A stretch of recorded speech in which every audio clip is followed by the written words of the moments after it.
Well, a Billings mom and dad are sending out a warning to other parents after their infant son was first in the state to develop something called infant botulism.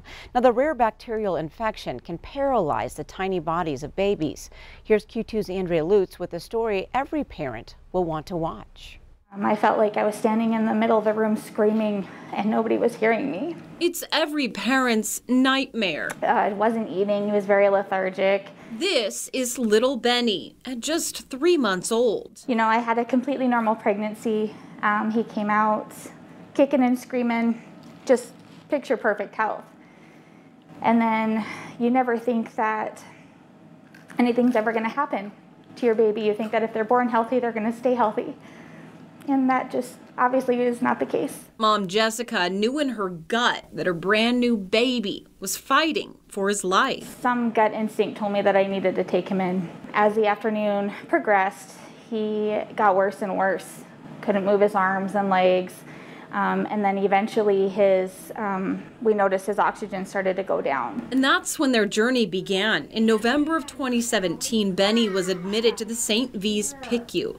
His airway collapsed. They ran every kind of test that they could. They did every kind of MRI, just kind of everything under the sun, and everybody was stumped. What followed was a flight to Salt Lake City and the diagnosis of infant botulism, a rare condition that paralyzes the airways of tiny babies. They gave him this little itty-bitty vial of medication that started to reverse his symptoms. Go down there. You wouldn't know. His recovery's been amazing. Today, Benny is 3, and you can see he's made some long-lasting friendships here at the St. V's pediatric unit. Give him a high five. Yeah. You don't remember me, because I mean, you were so little when I last saw you. Including with his doctor. You've grown up.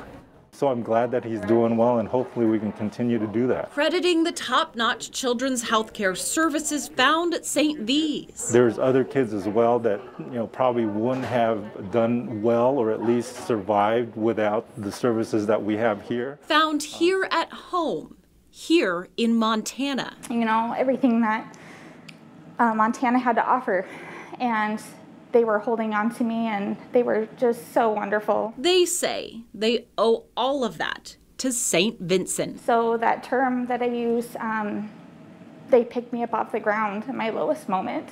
It was quite literal. In Billings, Andrea Lutz, MTN News.